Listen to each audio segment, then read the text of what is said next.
One of the kids or one of the guys ran up to Mariner with a watch, and Mariner noticed, oh, this is my watch. It was a watch from his chest from on the Port-au-Prince, which means if they're in Ouija, the Ouija guys were there too, which means they easily sailed back and forth up and down Ha'apai because the Ouija guys had some of the possessions that were on the Port-au-Prince. Mariner's watch now was brought back to him by one of the kids there. Had to have been his age or even younger, 15 or younger. He brings the watch to him and he asks him what it is or how it works. Mariner takes it from him and he winds the watch and he puts it to his ear and the kid can hear the ticking. And he grabs it and he's ticking and then he's giving it to other people to listen to and it's ticking. They were all astonished. They're like, what the heck is this thing? They started poking at the watch and flicking it and hitting it to see if it'll squeak back or it'll respond like an animal would. They thought it was an animal or somebody thought that it was a plant. Either way, they thought it was alive,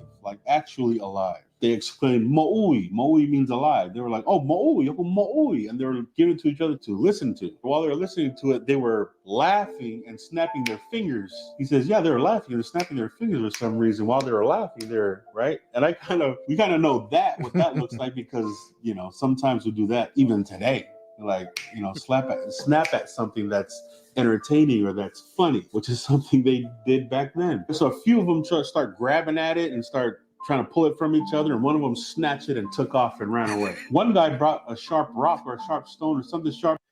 You know what's funny?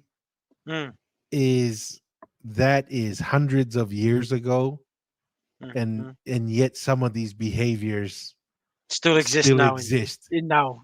Yeah. Like the snapping, the laughing, and then also one guy just snatches it and runs off, right? Like one guy just decides, oh yeah, wait, I'm just gonna grab it and run off, and hopefully no one chases me, but this is gonna be mine. This is how I'm gonna claim it. Can't tell you how many times we had this issue playing marbles growing up in Tonga, right? everybody, how you're gonna go takifiha. Everybody has to put in like 2, 3, 5 marbles, and there's a group of 4 or 5, and then once somebody puts it down, somebody else just runs up, snatches all the marbles, and runs off.